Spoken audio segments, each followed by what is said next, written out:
શહેર કોંગ્રેસ સમિતિ દ્વારા ડિમોલિશન કામગીરીના વિરોધમાં જિલ્લા કલેક્ટર તથા કમિશનર શ્રીને આવેદનપત્ર પાઠવી રજૂઆત કરાઈ હતી.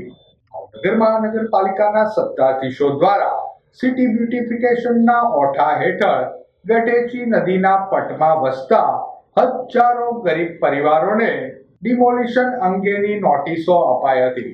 હજારો ગરીબ પરિવારોને ઘર વિહોણા કરવાની ચાલી રહેલ ગતિવિધિના વિરોધમાં ભાવનગર શહેર કોંગ્રેસ સમિતિ દ્વારા મંગળવારના રોજ વિશાળ રેલી યોજી જિલ્લા કલેક્ટર તથા કમિશનર શ્રીને આવેદનપત્ર પાઠવી રજૂઆત કરાઈ હતી.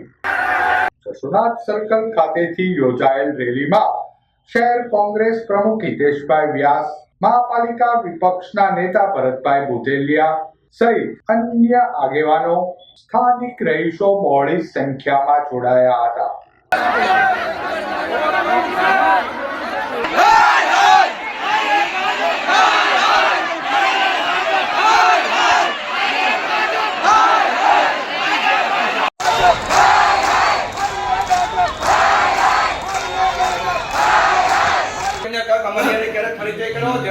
બોલે છે મહારાજા સાહેબના વંશજોની સેવા કરતા હતા.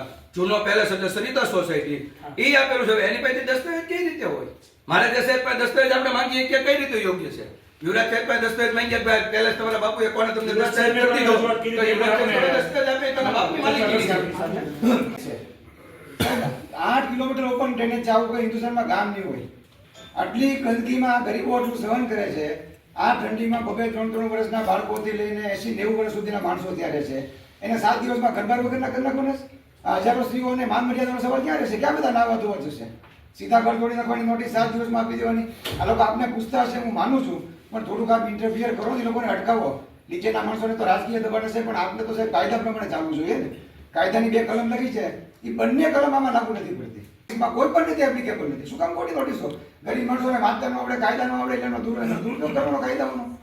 મારી આપને રિક્વેસ્ટ છે કે આ ભાઈથી ત્યાં બળવા સ્થળ ઉપર પધારો. અમારામાંથી 2-4 જણા રહેશે. આપને એવું લાગે તો આપના સ્ટાફમાંથી લો. સંપૂર્ણ આપનું ગૌરવ, આપનું સન્માન બધું જળવાય. 100% જવાબદારી.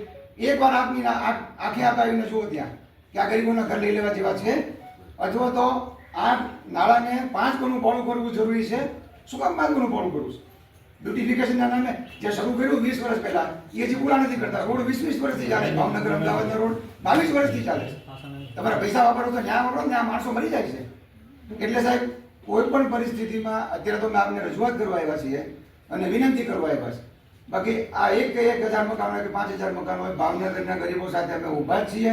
આપને વિનંતી છે, ભાવનગરની શાંતિ મેન્ટેન કરવાની જવાબદારી હવે આપની થઈ જાય છે કે કોઈ પણ પરિસ્થિતિમાં આ વસ્તુને આગળ ન ચાલવા દો અને ચોખ્ખું કરવું છે ને. ઠીક છે, અમે આગેવાનોને આપણે કીધું નદીનું આપે છે, તો નદીની બાજુની જગ્યા તો કોર્પોરેશનની હોય ન શકે પર્ટિક્યુલર નોટિફાઈડ એરિયા પ્રમાણે. તો એ ડિમોલિશન કરીને કબજો કઈ રીતે લઈ લેશે અને કઈ રીતે બ્યુટિફિકેશન કરે છે? એટલે આપણે ખાસ વિનંતી છે સ્ટેટ તરીકે, ત્યાંની બધી ફાઇલો ગવર્મેન્ટની છે. કોઈ પણ રિવરની આજુબાજુની જગ્યા કોર્પોરેશનની છે જ નહીં બાય લો. ભાઈ વર્ચ્યુ ઓફ લો આપની જગ્યાને લોકો તોડફોડ કરીને કબજા લેવા માંગે છે. તો સાહેબ, મારી આપણે એક વિનંતી છે કે આ સાહેબ ઇન્ટરફિયર થાવ અને સાહેબ લોકોના મકાન ન પડે અને એમને ગરીબો જટી જાય એવું ન બને. આપણે રિક્વેસ્ટ કરવા આવ્યા છે. અમારી આશા છે થોડુંક પ્રશ્ન હતો. આભાર સાહેબ. Thank you.